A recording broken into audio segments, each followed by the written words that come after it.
और ये लो, 1 2 3 4 5। मैं जीत गई, कहा था ना मैंने। हाँ बाबा, तुम जीत गई। एक बात बोलूं? हाँ बोली ना। तुम हमेशा इस तरह खुश रहा करो। अच्छा जी। सच कह रहा हूँ। मैं तो ये भी चाहता हूँ कि हमारा होने वाला बच्चा हमेशा मुस्कुराते रहे और खुश रहे। आप ना हमेशा आगे की सोचते हैं। तो इसमें गलत क्या है? मैंने तो ये भी सोच रखा है कि हमारे बच्चे को कहाँ पढ़ाना है। अच्छा जी, ठीक है, फिर और सोचिए।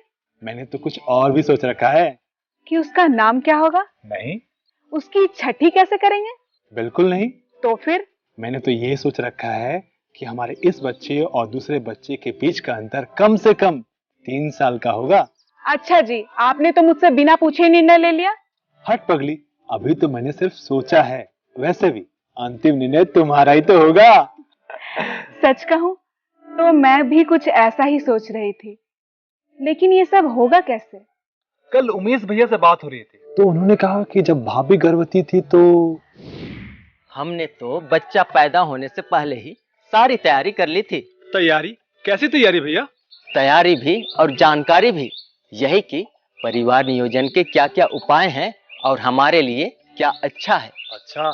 मतलब कि हम और हमारी बीवी दोनों ही बच्चा पैदा होने से पहले एएनएम दीदी से जाकर मिले। उन्होंने हमें बताया कि दो बच्चे के बीच में क्या अंतर होना चाहिए, इससे क्या क्या फायदा होता है और इस अंतर को रखने में क्या उपाय किया जाए जिससे कि तुम्हारी भाभी जब तक ना चाहे वह गर्भवती ना हो। वाह भैया, आप तो बहुत समझदार हो। बिल्कुल, मेरी बेटी 3.5 साल से भी ज्यादा की हो गई है और तुम्हारी भाभी अभी तक। समझ गया। अच्छा, तो ये बात है। मैं तो उमेश भैया से और भी कुछ पूछना चाहता था, लेकिन शर्म से कुछ पूछ ही नहीं सका। इसमें शर्माने वाली कौन सी बात है? मैं आज ही भाभी से पूछ कर आती हूँ कि एएनएम दीदी ने उन्हें क्या क्या बताया था। सुनो ना, तुम अभी जाके पूछ के आओ ना। अरे, आपको तो बहुत बेचैनी है। क्योंकि मैं अपने परिवार के बारे में नहीं सोच रहा हूँ, हमारे होने वाले बच्चे के स्वास्थ्य के बारे में भी सोच रहा हूँ। ठीक है, ज्यादा मत सोचो। मैं भाभी से अभी पूछ कर आती हूँ। भाभी, लगता है चावल बनाने की तैयारी हो रही है। अरे पहले बैठो तो। थोड़ा मेरे लिए भी बनाना, मैं भी आज खाकर ही जाऊंगी। ये भी कोई कहने वाली बात है क्या? खाना के साथ साथ मिठाई भी खिलाऊंगी। मिठाई? कोई खुशखबरी है क्या? अच्छा ये बताओ तुम्हारा क्या हाल चाल है? सब ठीक है भाभी, कुछ पूछने आई थी आपसे। हमसे क्या बात है गीता? सब ठीक तो है ना? हाँ भाभी, सब ठीक है। परिवार नियोजन के बारे में कुछ पूछना था, जैसे उसके उपाय क्या क्या हैं और आपके हिसाब से कौन सा अच्छा होगा। ठीक है गीता, कुछ तो मैं तुम्हें बताती हूँ और तुम ज्यादा जानना चाहती हो तो एएनएम या आशा दीदी से मिल लेना, वो तुम्हें विस्तार से इसकी जानकारी दे देगी। हाँ भाभी, कुछ तो हमें भी पता है, जैसे कंडोम या माला डी। हाँ वही, माला डी या माला एन, इन दोनों में से कोई भी। एक राज की बात बताओ, कुछ महीने पहले एक दिन तुम्हारे भैया और हमने सोचा कि अब हमारी बिटिया 3.5 साल की हो गई है तो हमें एक और बच्चा होना चाहिए।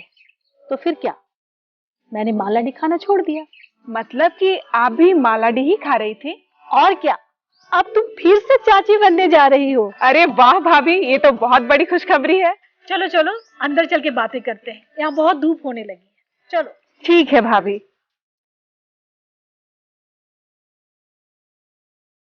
गीता, ओ गीता, किधर हो?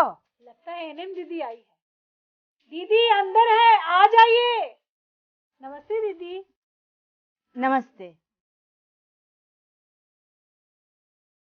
लो गीता, हाथ कंगन को आरती क्या और पढ़े लिखे को फारसी क्या।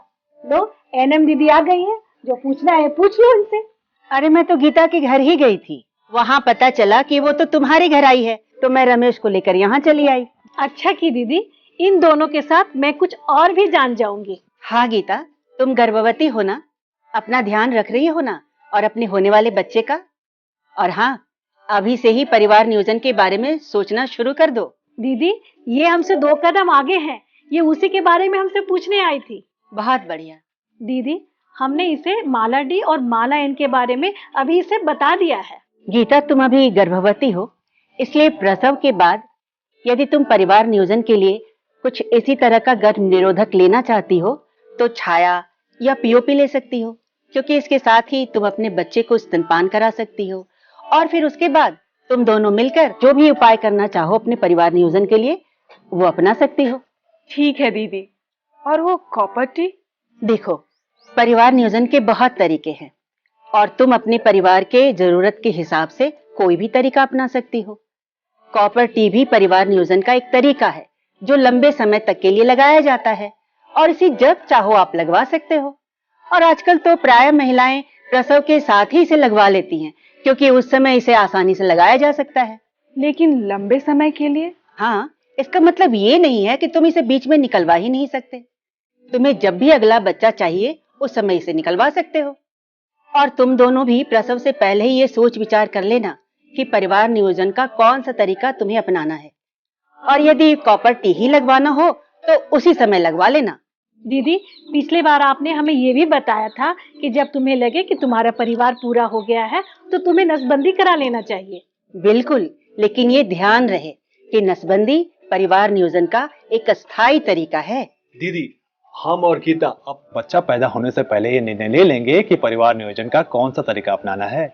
हाँ रमेश, कोई भी तुम्हें दिक्कत हो तो हमें जरूर बताना। ठीक है दीदी, अब हम लोग चलते हैं। अरे वो तुम्हारा खाना अगली बार खा लूंगी भाभी। और हाँ, मिठाई भी मंगा कर रखना। ठीक है गीता, मैं कमला से थोड़ा और बात कर लेती हूँ। ठीक।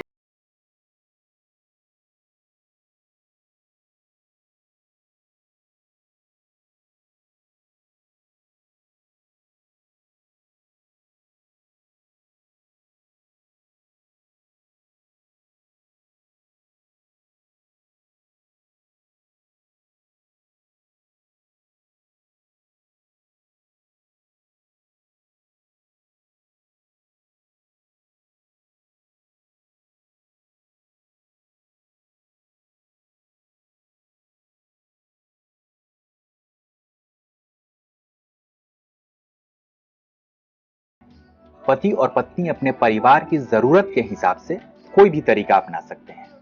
अगर आपको पहला बच्चा देर से चाहिए या फिर दो बच्चों के बीच में कम से कम 3 साल का अंतर चाहिए तो आप कंडोम, माला डी या माला एन अपना सकती हैं।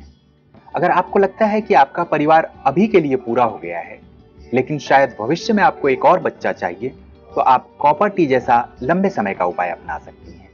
अगर आपको लगता है कि आपका परिवार बिल्कुल पूरा हो गया है तो आप या आपके पति नसबंदी करवा सकते हैं।